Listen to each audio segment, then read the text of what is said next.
Selamat datang channel Trading for Better Life. Di video ini saya coba analisa satu emiten yang akan membagikan dividen dengan dividen yield sekitar 8% lebih. Dan secara teknikal sebenarnya saat ini masih oke. Bagaimana potensi saham ke depannya, apakah masih menarik untuk kita coba entry? Yuk kita coba pelajari analisanya di video ini. Semoga analisa yang diberikan ini bisa bermanfaat dan membantu teman-teman dalam mengambil keputusan.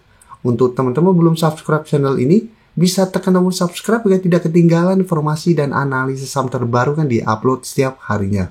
Di video ini kita coba analisis saham HMSP yang bisa kita lihat secara teknikal sebenarnya saat ini sudah oke. Sebelumnya bergerak sangat downtrend, sempat menyentuh harga 500, saat ini HMSP sudah mulai bangkit berhasil beri garis EMA 50, saat ini sudah berhasil beri garis EMA 150. Tapi dalam satu minggu terakhir ini, HMSP terpantau masih kesulitan untuk naik di atas harga 660. Dan sekarang candle juga sebenarnya 650 ini belum terkonfirmasi break. Dan untuk garis EMA 150 saat ini sudah berubah menjadi support di sekitar 625. Dan jika kita perhatikan di sini ada ex-date dividen pada tanggal 11 Juni ini. Jadi untuk teman-teman yang sudah punya di harga bawah dan mau mendapatkan dividen harus hold minimal sampai tanggal 11 Juni. Dan untuk pembagian dividen bisa kita lihat HMSP akan tebar dividen senilai 6,53 triliun. Jadi jika kita baca lebih lanjut, dividennya itu sekitar 8,7%. Dan rasio pembagian dividennya sekitar 98% dari laba bersih tahun 2024. Turun dari rasio tahun sebelumnya yang menembus harga angka 100%. Dan jika kita perhatikan broker summary untuk HMSP, bisa kita perhatikan asing terpantau masih terus keluar. Di broker summary pun pada perdagangan kemarin ini terpantau masih ada distribusi. Jadi untuk HMSP, apabila teman-teman sudah punya, masih sangat layak untuk di hold. Secara teknikal saat ini masih oke. Tapi karena sekarang masih mencoba untuk break resistance ke 650 sampai 660 plus masih ada distribusi, masih ada potensi HMSP untuk terkoreksi sementara menuju garis EMA 150.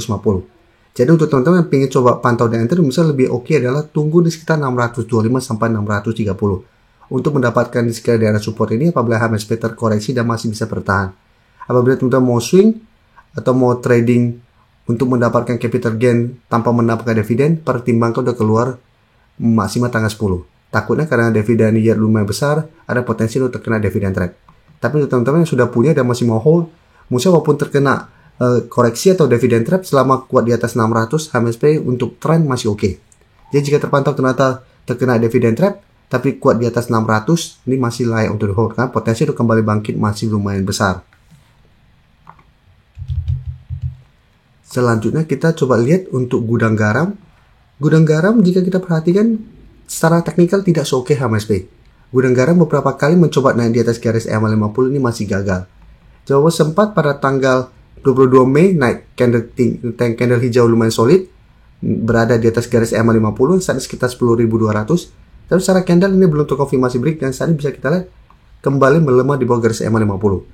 Dan pada penurunan 1% lebih ini membuat gudang garam berada tepat di harga 10.000 yang saat ini sudah berubah menjadi supportnya.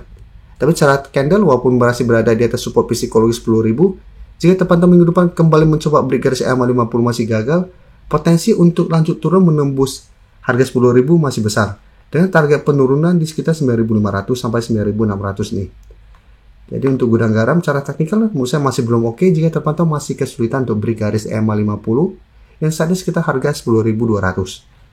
Dan jika kita perhatikan broker summary untuk gudang garam,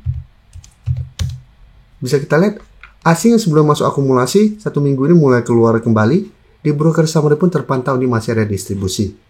Karena itu potensi untuk break 10.000 lumayan besar karena masih ada distribusi dan masih berada di bawah garis EMA 50. Jadi untuk teman-teman sudah berhasil dapat di harga bawah mungkin di sekitar 8.600an sampai 9.000. Mau saya pertimbangkan untuk take profit apabila gudang garam ternyata gagal bertahan di 10.000 minggu depan.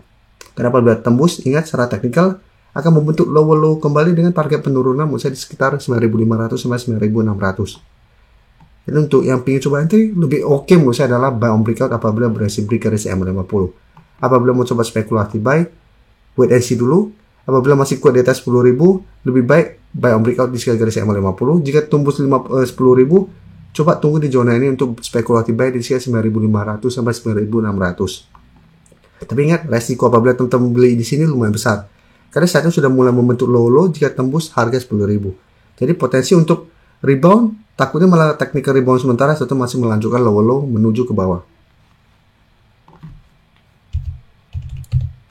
Selanjutnya saham WIM bisa kita perhatikan secara teknikal saat ini masih oke. Tapi jika kita perhatikan masih kesulitan untuk naik di atas resisten 880 sampai 900. Jadi beberapa kali mencoba untuk break harga 880, cara candle ini belum terkonfirmasi break. Saat ini kembali melemah, pada pedagang terakhir masih turun 1% lebih ke 835. Sedangkan untuk support garis EMA 150 bisa kita lihat tepat di harga 800 untuk saat ini. Jadi untuk saham WIM menurut saya selama kuat di atas 800 masih layak untuk di hold untuk tren jangka menengah.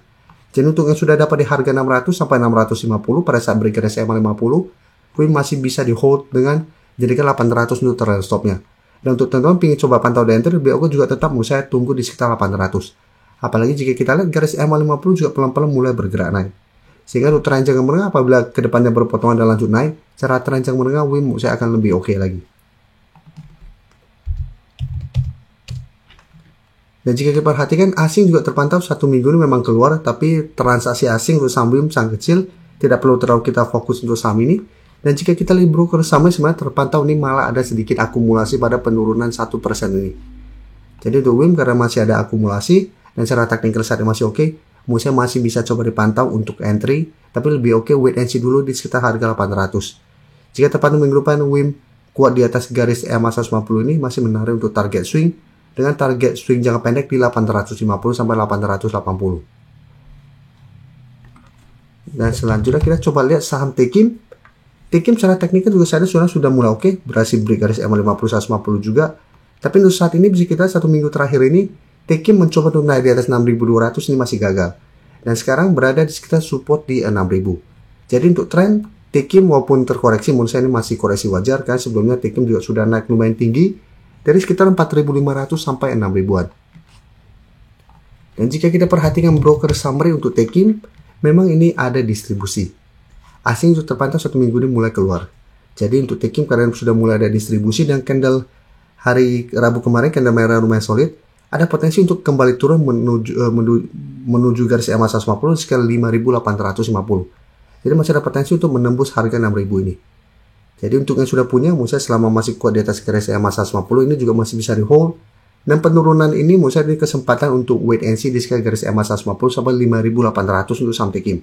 Apabila terkoreksi ke target harga ini, Tekim masih bisa bertahan dari bawah, menurut saya masih menarik untuk coba entry di sekitar 5.800-an. Dengan target swing jangka pendek di sekitar 6.000 sampai 6.200 atau hold satu selama Tekim tidak turun bawah garis EMA 150 dengan target lebih jauh di sekitar 6.400 sampai 6.500 untuk target lebih jauhnya. Karena secara teknikal sebenarnya Tekim sudah mulai oke kembali. Sebelum saya lanjut analisis saham berikutnya, saya ingin memberikan sedikit informasi bahwa saat ini channel YouTube Trading for Better Life sudah mempunyai fitur membership. Jadi fitur membership ini apabila teman-teman mau join bisa tekan tombol join ini. Bisa kita lihat di sini. Cukup dengan 29.900 atau 30.000 per bulan, teman-teman akan menjadi bagian atau member dari channel YouTube Trading for Better Life. Jadi teman-teman bantu mensupport channel ini. Dan dengan menjadi member, teman-teman akan mendapatkan live streaming setiap hari Minggu pada jam 9 malam. Untuk informasi lebih lanjut, teman-teman bisa pelajari di video ini. Terima kasih telah menonton video ini. Like dan share video ini bila bermanfaat bagi teman-teman. Dan support channel ini dengan cara tekan tombol subscribe agar channel ini bisa makin berkembang dan bisa membantu lebih banyak orang lagi. Terima kasih.